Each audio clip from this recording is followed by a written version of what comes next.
Oh, there. Harry Welty here. Beatles playing in the background. My campaign material. All laid out before me here. The Kojak lollipop I got for my grandsons yesterday for a little fishing expedition. We didn't eat them all, so I just thought I'd sugar myself a little bit. Thought I would explain to my public what I'm doing for my campaign for the school board in Duluth. Other than, you know, being the one of the candidates who wants to actually represent management instead of unions. And we've had management by union friends for about a decade now, and as a result of management by union friends, as I told the union, the DFT, a couple of days ago in a screening process, what they've got out of it is we've probably lost 120 teachers because we've put the red plan into effect with a financing scheme that has basically required us to cannibalize the curriculum department, a financial reserve that we had of about 10%. And time after time after time, what we've ended up doing is we've cut programs, stopped busing kids from far away in a community where busing is desperately needed. And time after time after time, we've done things to make sure that we protect these new buildings that have not managed to attract about 30% of our students. They now go somewhere else. So I want to represent management. And as a good, big-headed manager who wants to tell everybody what to do, I'm doing my own campaign. I've never been good at asking people to help me pass out literature. Right now I am passing out a flyer from a little letter with my campaign chair, Mike Jaros. Mike Jaros is a strong Democrat. I used to be a strong Republican. We ran against each other for the state legislature 40 years ago, if I'm not giving away my age. And Mike, ever afterwards, would bemoan the fact that Republicans weren't like me anymore. You know, people who could, you know, disagree philosophically. Oh, thanks, Cat. Come around and join me now. And I got the Animals, Eric Burden playing. Great song. We got to get out of this place. And you got to get out of this place too, Cat. Go, bye, bye, bye. I know you want some food, but you don't give me. Anyway, so what I'll be doing is I'm separating the envelopes so that I can put them, put my little letter from Mike saying, hey, you want to help Harry out? What you can do is you can buy one of his, you can give a donation, $15 for one of his trading cards. These are all 50 pictures of snow sculptures he's made. Almost half of the snow sculptures I've made over my 30-year snow sculpting lifetime. It's my daughter that started me on that 30 years ago as a first grader, saying, Daddy, make me a snow dinosaur. And that is, I think, about the second snow sculpture that I have illustrated here. It's a dinosaur that looks like an iguana with a bad overbite. But she started me on that, and I've been making them ever since. And I just thought, you know, it was snow sculpting that motivated an awful lot of my snow sculptures, whether it was national politics, presidents of the United States, Mount Rushmore, or the Duluth School Board, like when I did the Mad Hatter Party, or the Trojan Horse, or even Pinocchio, truth be told. Anyway, I've turned those all into little cards like this one. This is what a lot of people think about my political campaign. Welty's running again! Oh no! This one was actually made, and a teacher of my children's told me they liked it. That was great. The Scream by Munch. Great portrait. It was for a surprise snowstorm nobody had anticipated. And I thought, well, I got a little snow here. I'll do something with it before it melts. Anyway, so this is me. What I'll be doing, I've got about 10,000 envelopes.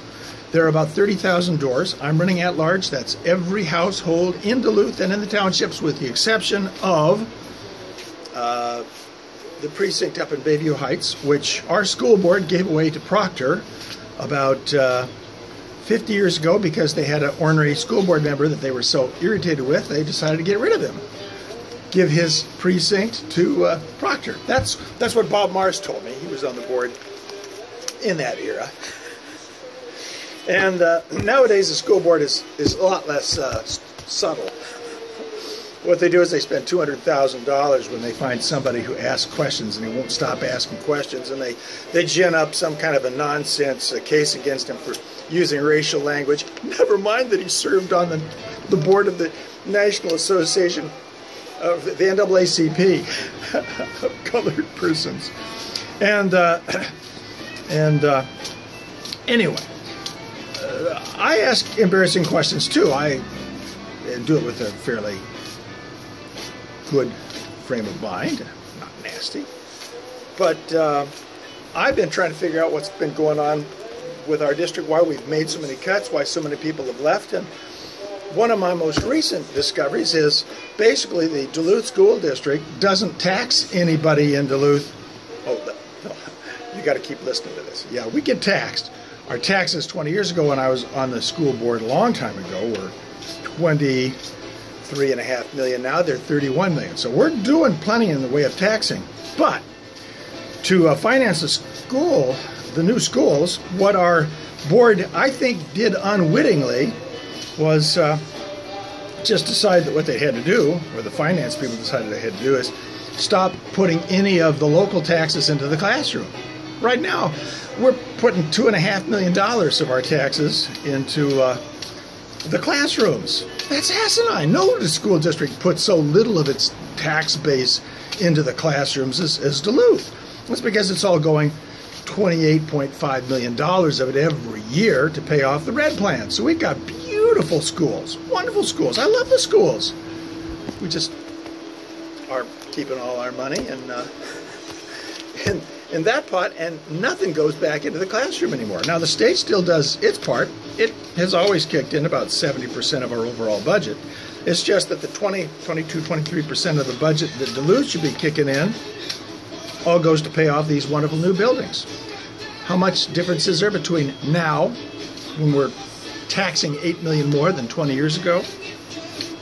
Well, basically, we're putting $11 million less into our classrooms. Now, how much is $11 million, you might wonder? Well, let's put it this way. Our average teacher costs us $90,000.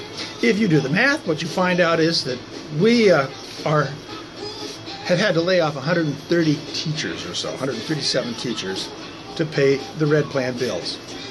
Now, some of you old-timers like me who remember 10 years ago when the great brains behind the red plan were telling us, oh, well, we're going to get the red plan for half cost. Well, I don't know that they really quite realized what they were doing, but what they were doing is basically say, well, we're just going to lay off a whole lot of staff, and it's going to be no more expensive than it would be otherwise. It's just that we're going to have crappy, overcrowded classrooms and teachers under stress. Meanwhile, the teachers union doesn't cut us any slack. Why, they want to have the same kind of pay raises as every other school district in the state of Minnesota. It's just that their employees have to deal with crowded classrooms and inadequate help from the administration because all our money is going into paying off buildings, and that means that we have to figure out how we're going to take care of children when there's just plain no money left for the classrooms. It's a damn shame. Well, anyway, I can talk about this on and on and on, and if you look at my blog, www.lincolndemocrat.com. I'm an old Republican who won't give up Abraham Lincoln. You will find that I write this kind of stuff, and you just don't have to put up with my image-stuffing literature. But what I told you in the last 10-15 minutes is a fraction of what I have written in my blog. Millions of words worth since the travesty called the red plan was shoved down our throat. Am I resentful about it? I'm resentful about the fact that we are cheating our children of the education